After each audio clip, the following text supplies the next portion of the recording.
이제 본격적인 여름 휴가철이 되면서 지난 한 주간은 정말 폭염이 뭔지 저는 제대로 맛을 보았습니다. 정말 잠 못 이루는 시애틀의 밤이 아니고 잠 못 드는 진짜 이 세븐밸리 칠곡의 밤을 보냈습니다. 얼마나 더운지요. 여러분들도 많이 고생하셨을 텐데요. 그래서 그런지 이제 오늘도 휴가 가신 분들 계시고 이 무더위를 피해서 이렇게 비서도 가지만 사는 게 다 스트레스가 일상을 벗어나 휴식이 필요하기 때문에 떠나기도 합니다. 산으로 바다로 바다 건너 해외로 휴가를 떠나는데 근데 막상 갔다 오면 여러 가지 후유증으로 더 시달리기도 합니다. 외국 사람들은 휴가지에서 책을 보고 자연을 보면서 이렇게 제대로 재충전을 하는 그런 휴식과 이 휴가가 되는데 우리나라 사람들은 삼겹살부터 챙기죠. 지글지글 굽고 태우고 온라이트하고 좀 시끌시끌하게 보내다 오니까 사실 그 영육간에 피로가 쌓여서는 경우가 많습니다. 그래서 피곤한 우리 인생에 참 휴식을 주신 분이 바로 우리 하나님이십니다. 그래서 이스라엘 사람이 안식일을 지킨 것이 아니고 안식일이 이스라엘을 지킨 것이다 라는 말씀이 있습니다.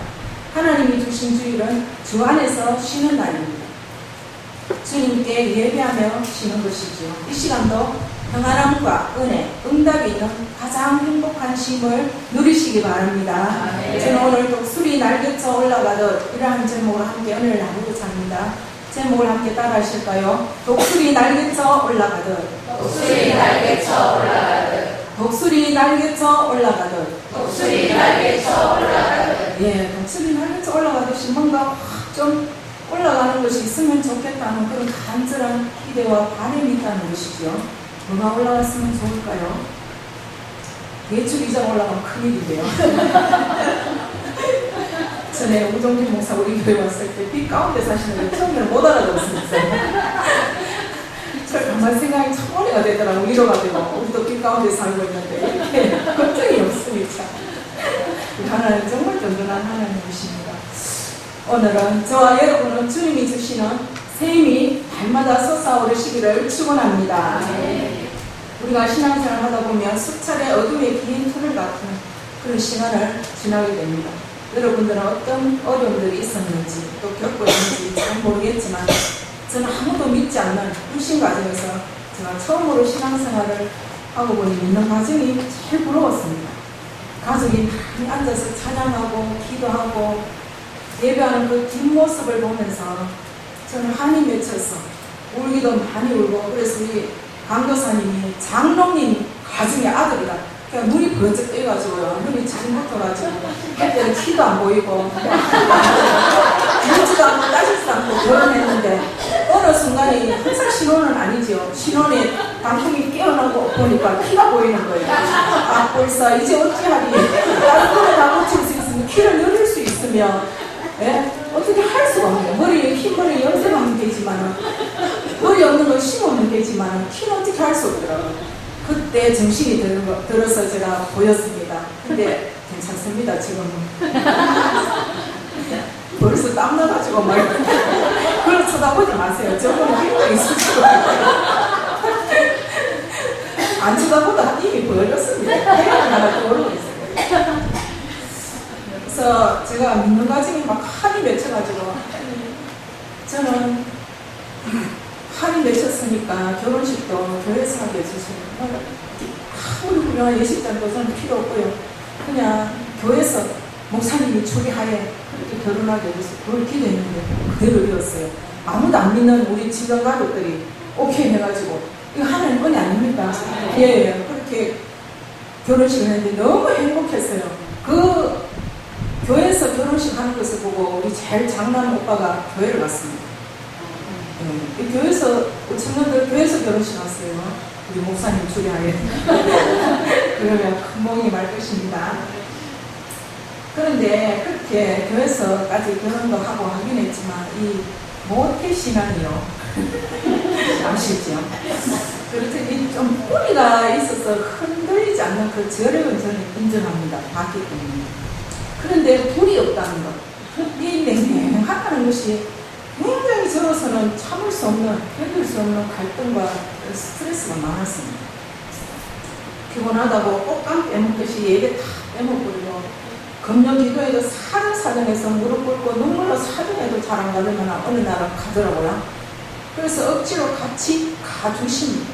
기도에 마치고 사람들이 다 가고 이제 개인 기도는 한참 하고 있는데 어디선가 누군가에 드릉 코고는 소리가 들립니다. 아예 장의자에 들어누워서 그쪽으로 보시면 안 됩니다, 여러분. 큰일 납니다. 계속 지금 땀 닦고 있는데 그걸 자꾸 쳐다보시면 안 됩니다. 드릉 이제 코를 골면서 주무시는 분이 계십니다. 하루 종일 근무하고 와서 얼마나 피곤하시면 저럴까.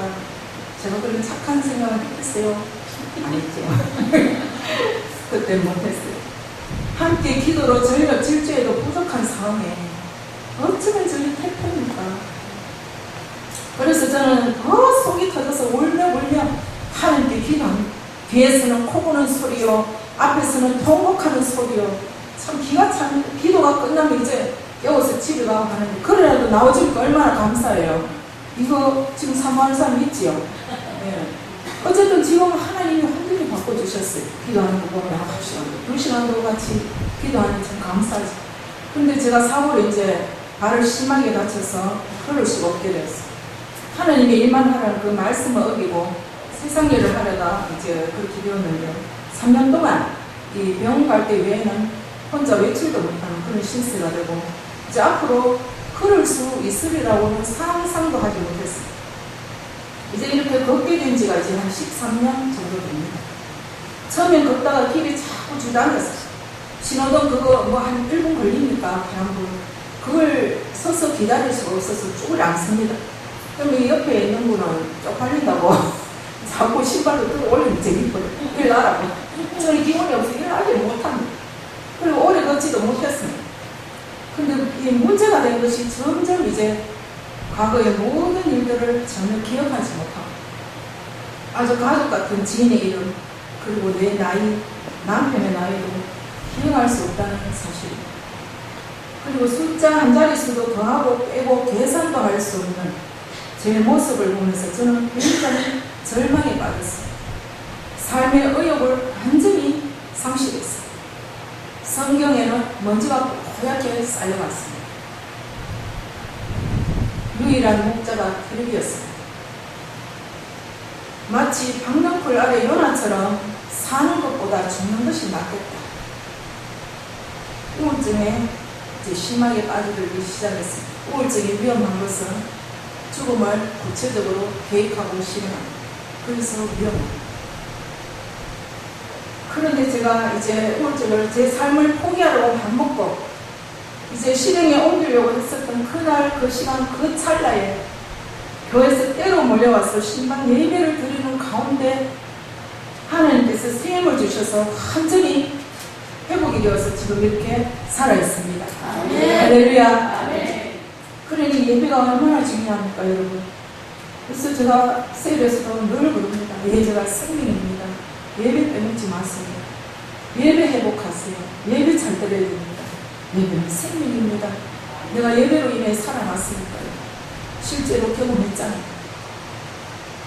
그래서 이제 강조를 하게 되는데 지금 이렇게 잘 걸어 다니고 있고 또 교육장을 폐기까지 맡고 있으니까 참 알려지하기도 하나님 은혜지만 기적이지요. 저는 지금 100%의 하나님의 은혜로 살아가고 있습니다. 하나님이 저를 이렇게 회복시켜 주셨습니다. 물론 지금도 기억이 다 돌아온 것은 아닙니다.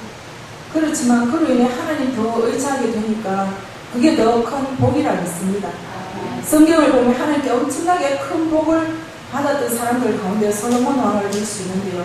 이 솔로몬 왕은 1,000번제를 드림으로 하나님께서 그에게 큰 축복으로 지혜와 부귀와 장수를 주셨습니다. 그러나 솔로몬 왕이 그 큰 복을 받았지만 그걸 하나님께서 금지하셨던 이방 여자를 자기 아내로 두었습니다. 불신 결혼하는 것입니다. 아내가 무려 700명이나 되었고 첩도 300명이나 두었습니다.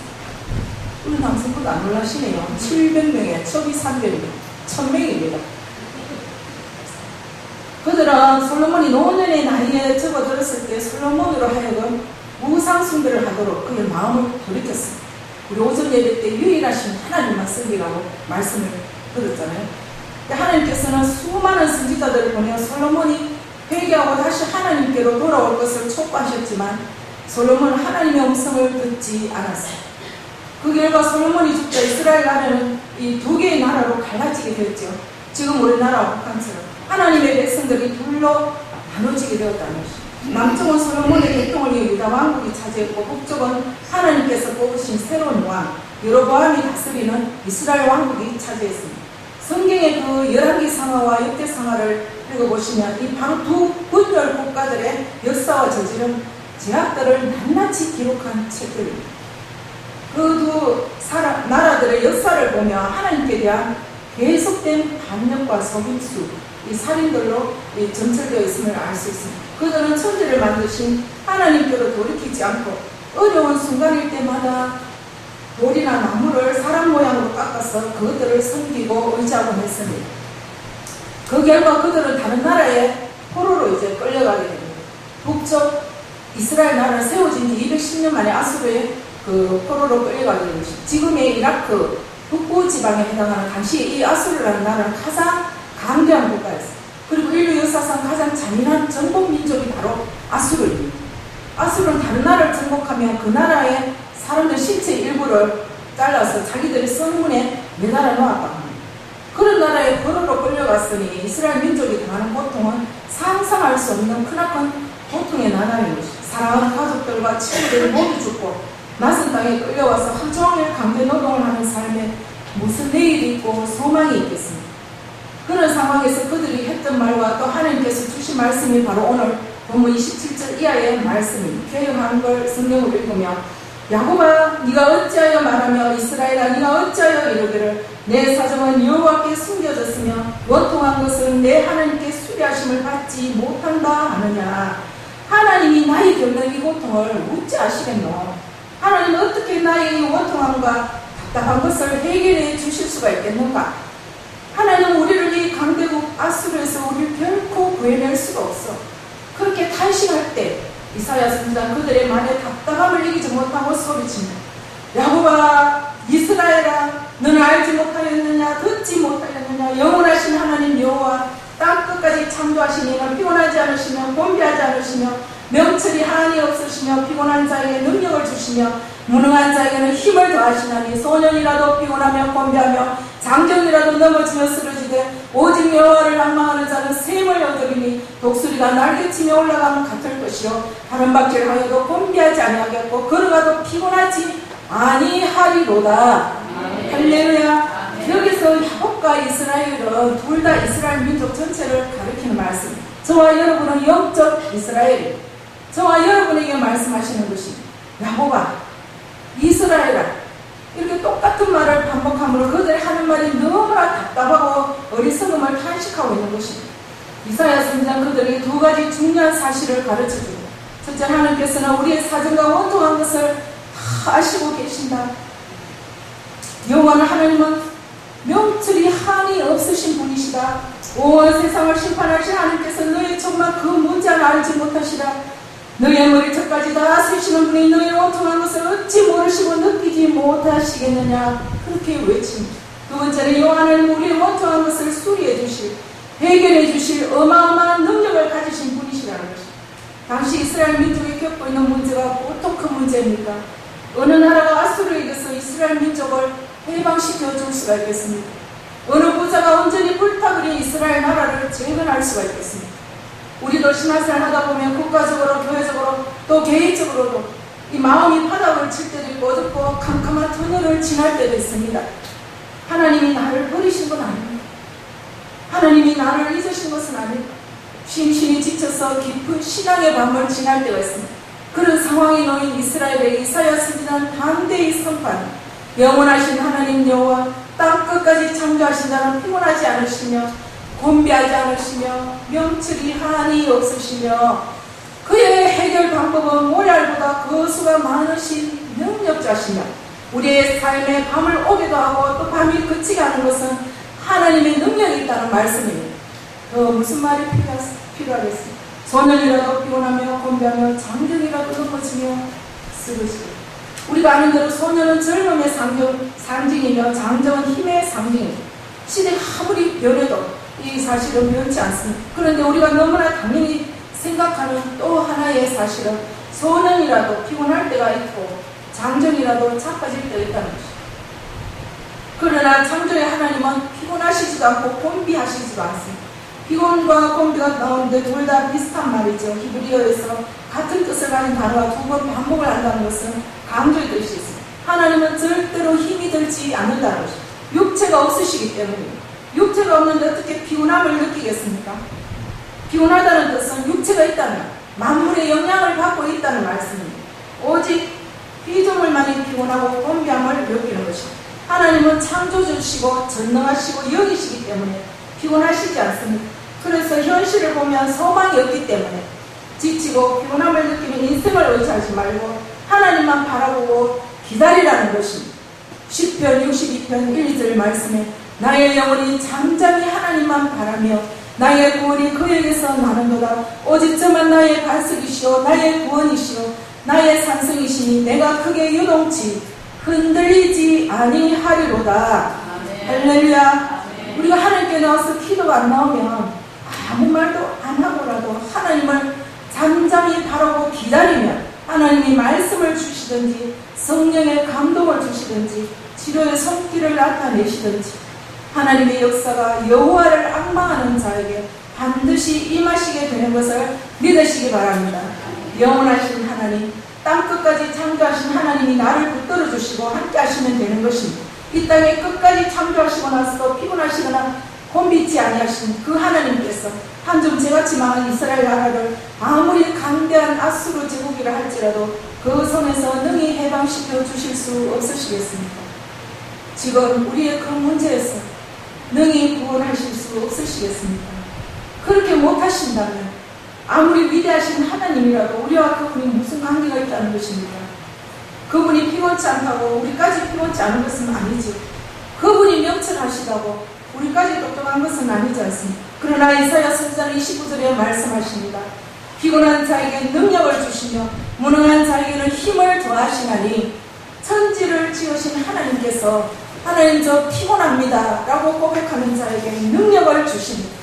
하나님 저는 무능합니다 라고 고백하는 그 자에게 하나님은 힘을 더하여 주시는 것입니다. 그러므로 그분의 능력은 우리의 능력이며 그분의 맹철은 우리의 지혜인 것입니다. 할렐루야. 본문 31절 말씀에 오직 여호와를 앙망하는 자는 쉼을 얻으리니 여호와를 앙망하는 자, 여호와께 소망을 두고 여호와를 바라고 기대하는 자, 그 자는 쉼을 얻는다고 말씀하십니다. 세상 돌아가는 이치나 환경에 소망을 두고 권력과 명예와 재물에 소망을 두면 셈이 나고 텔레비전을 쳐다보고 드라마를 보면 셈이 난다고 그렇게 안 쓰있잖아요. 오직 여호와를 앙망하는 자는 셈을 얻으리니 독수리가 날개치며 올라감 같을 것이요. 이 셈은 우리가 흔히 얻을 수 있는 그런 힘이 아닙니다. 여호와를 앙망하는 자가 얻는 셈은 마치 독수리가 힘있게 날개를 치며 하늘 높이 올라가는 힘이라는 것입니다. 독수리는 계시록의 내용물 중 하나로 나오는데 공중을 나는 것을 보면 얼마나 위풍당당하게 날아다니는지 다른 새들은 감히 옆에 가지도 못합니다. 그리고 이 독수리는 힘과 인내의 상징이며 새 중의 왕이 바로 이 독수리이고 새 중에 가장 오래 산다고 합니다. 이 사실을 아는 분들도 계시고요. 7, 80년 정도를 사는데 7, 80년을 장수하기 위해서는 40살 정도 이르렀을 때에 아주 신중하고도 어려운 결정을 해야만 합니다. 40세 정도가 되면 발톱이 안으로 굽어진 채로 굳어져서 먹이를 잡기조차 어려워집니다. 길고 휘어진 뿌리는 독수리의 가슴 쪽으로 자꾸 구부러집니다. 날개는 약해지고 무거워지며 깃털들은 두꺼워져서 날아다니는 것이 견디기 어려운 짐이 됩니다. 여기까지 이르면 이제 두 가지의 방법밖에 없다고 합니다. 생을 포기하든지 아니면 고통스러운 혁신의 과정에 직면하든지 결정을 내려야 하는 중대한 시기가 바로 이 40년 정도 살았을 때라고 합니다. 그러나 장수하는 독수리는 절대로 포기하지 않습니다. 자기 이 뿌리도 다 바위에 갈아버리고 새로 난 뿌리로 깃털을 다 뽑아버리고 자기 발톱도 다 뽑아버리고 모든 것을 버리고 고통 중에 고통이 뿌리를 쓰라림, 발톱을 뽑을 때도 고통, 깃털을 뽑을 때도 고통. 이제 더 이상 하늘의 왕자가 아닙니다. 누가 조금만 공격해도 대항할 힘이 없는 아주 나약한 존재. 그 독수리는 이제 오직 기다릴 뿐입니다. 아주 긴 150일 동안 황골 탈퇴를 하기 위해 산꼭대기에 올라가서 절벽 끝에 둥지를 들고 전혀 날지 않고 둥지 안에 머물러 있어야만 합니다. 5개월 정도 지나면 다시 깃털이 나고 발톱이 생기고 다시 독수리다운 독수리가 됩니다. 그러면 이제 제2의 인생 40년을 또 거뜬하게 살게 됩니다. 이렇게 해서 독수리는 장수하는 것입니다.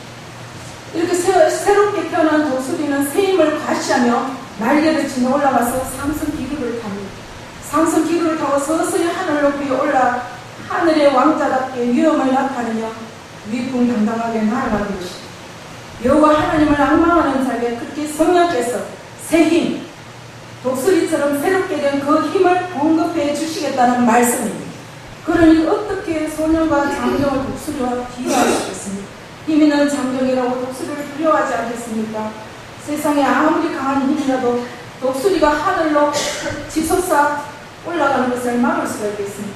여호와를 앙망하는 자가 얻는 새 힘은 바로 이것입니다.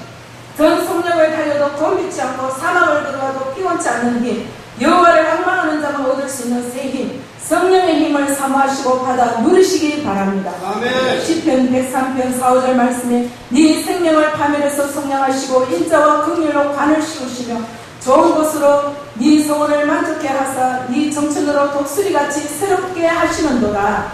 죄로 인해 시들은 우리의 영혼을 독수리같이 젊음의 활력을 부어주셔서 우리를 성령으로 새롭게 회복시켜 주심을 말씀하십니다. 사랑하는 성도 여러분, 독수리의 생애를 들으면서 여러분들은 어떤 생각이 드셨는지요? 독수리가 새롭게 되어 새 힘을 얻기까지 그 고통의 과정이 우리 인생에도 가정에도 교회에도 국가에도 얼마든지 있습니다. 우리 교회도 이제 40년을 여기서 살아왔습니다. 다음 주에는 우리 교회가 이제 나아갈 방향이 정해진 공동회가 있습니다. 독수리처럼 어떤 성장통이 있더라 하더라도 우리는 그것을 통해 한 단계 더 도약하고 비상할 수 있는 기회가 될 줄로 믿습니다. 그러므로 우리는 언제나 오직 여호와를 앙망하며 그분께 시선을 맞추며 살아야 합니다. 우리 눈에 넓고 편하고 화려한 세상이 더 좋아 보일지라도 우리는 오직 하나님만을 바라보아야 힘을 잃지 않습니다. 그저 하나님만을 바라보았을 뿐인데 하나님께서는 우리에게 이전에 경험해 보지 못한 새 힘을 허락하시고 인생의 길이 얼마나 험합니까? 그러나 그 길에서 하나님을 앙망하는 자는 피곤치도 않고 곤비함도 없을 것입니다. 하나님을 앙망하는 것은 하나님만 쳐다보면 모든 일이 형통한다는 것이 아니라 고통 중에서 하나님을 바라보고 인내하는 것입니다. 마치 요셉이 애굽에서 다니엘이 바벨론에서 대표했던 그 고난 가운데 하나님을 바라보고 이겨내는 그 신앙이 바로 앙망하는 신앙입니다. 우리 신앙생활도 오로지 하나님을 의식하고 바라보며 기다며 기다리는 이러한 자세가 필요합니다. 내일부터 이제 4년 만에 열리는 연합수련회가 시작됩니다. 주제가 이제 품인데요. 예수님의 품. 이 무더운 여름에 덥다고 우리가 지쳐있을 것이 아니라 말씀의 생수가 끊임없이 솟아나는 주님 품으로 달려가서 은혜 충만, 말씀 충만, 성령 충만함으로 우리 자신과 교회가 독수리 날개쳐 올라가듯 다시 한번 샘을 공급받아 시원하게 비상하게 되는 저와 여러분 되시기를 주님의 이름으로 축원합니다.